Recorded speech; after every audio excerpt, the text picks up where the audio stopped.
Всушност, името на овој настан, неодложна пристапност, е терминот со кој оперира изменетата директива и истиот сметаме дека најдобро ги одразува промените и усогласувањата кои ни предстојат. И јас би апелирал и до вас и до сите медиуми да се фокусираме сите заеднички на исполнување на стандардите за веб пристапност и дигитална пристапност, кои што се многу јасни и мислам дека тоа е тоа што самата Европска унија го бара. Правото на слобода на изразување не е економско и социјално право, е граѓанско право, политичко право.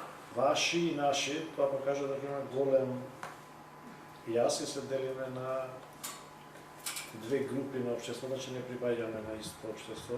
Сите тие формати се корисни за сите луѓе и без хендикеп. Не забораваме дека во нашава држава имаме и повозрасни граѓани. Нив им треба, тие вас ве гледаат. Тие ги исто ги примаат, воспримаат тие информации. Имаме исто граѓани кои што не се писмени. Значи, поширок е благодетот од обезбедувањето на пристапната информација. Повеќе ги имате различна критичка можеби маса, која што пак таа води кон напредок. Еве, за иницијатива ќе стоикам, земете за проба како би изгледала едни вести да ги организирате, односно да ги води лице кое што е глуво. За проба. Видите каква ќе имате реакција.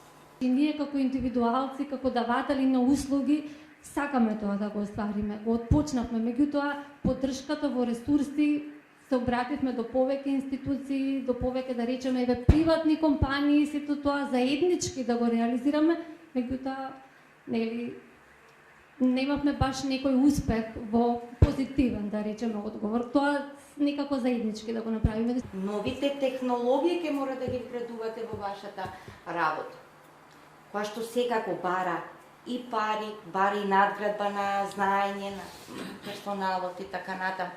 Меѓутоа, тоа мора заедно да го бараме од државата, за да го обезбеди. Но при тоа не може само да чекаме и од државата. Мора и, како што сте започнале, да се саморегулирате. Завршете го процесот. Навистина ги имаме сите елементи овдека. Изработивме веќе многу, сега треба понатаму само да продолжиме и мислам, очекувам понатаму поголем одзив само од медиумите. Размислувај критички. Составија целата приказна. Денови на медиумска писменост 2022 од 25 октомври до 1 ноември.